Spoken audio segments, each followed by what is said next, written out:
Kung kailan nagpanggabi ako, ganito ang bilbil ko. Kasi nga, di ba, almusal sa umaga, tapos matulog. Nakakainin.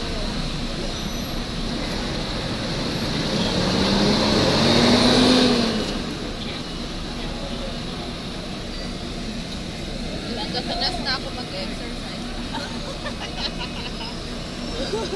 Hindi, may kinuha ka kay Claire na nilalagay sa tiyan. Saka ilagay mo yun bago ka mag-exercise. Pag tinanggal mo, pawis na pawis yung tiyan mo. Ganda?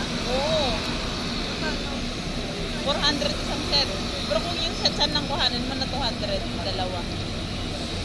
Dalawa, 200. Yung parang girdle, ay ano siya, binder.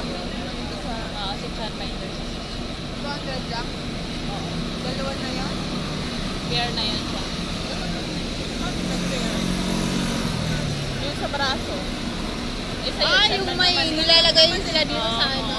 Pwede chan lang, magano? Daan lang. Meron dun sa akin pa ni Misa. Ano ba yun? Nilalagay lang sa dito?